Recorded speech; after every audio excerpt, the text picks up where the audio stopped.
This is Rich Bialek, and welcome to the Bialek Group Report. Let's talk BRICS.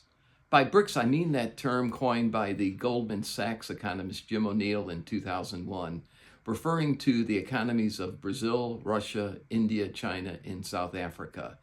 He saw those as developing emerging economies that could serve as a counterweight to the Western economies, particularly the U.S., and he grouped them together not so much by what they had in common, but what they were a countervailing force against, again, those Western economies.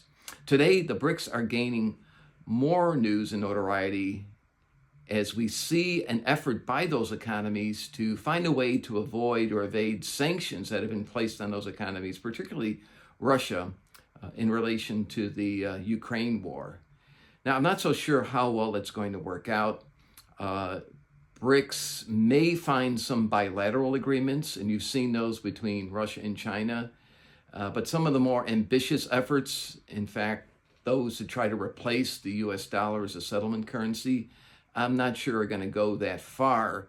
And as I've talked about in another commentary, it's going to be an effort. If you're going to be successful in supplanting the US dollar, you need to not only address how the dollar is being used today, but look at the world of cryptocurrency, for example, and stable coins, which seem to be the future of cryptocurrency. And if you're going to have a stable coin, if it's going to be tied to a fiat currency, there's really not much of an alternative beyond the US dollar at this point. So coming back to the BRICS, getting more attention here.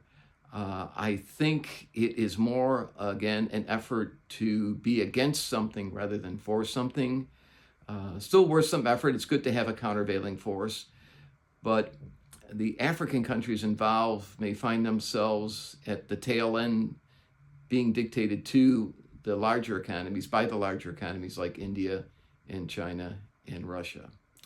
Thanks for tuning in. More to come. Please follow us at bialekgroup.com. Thank you.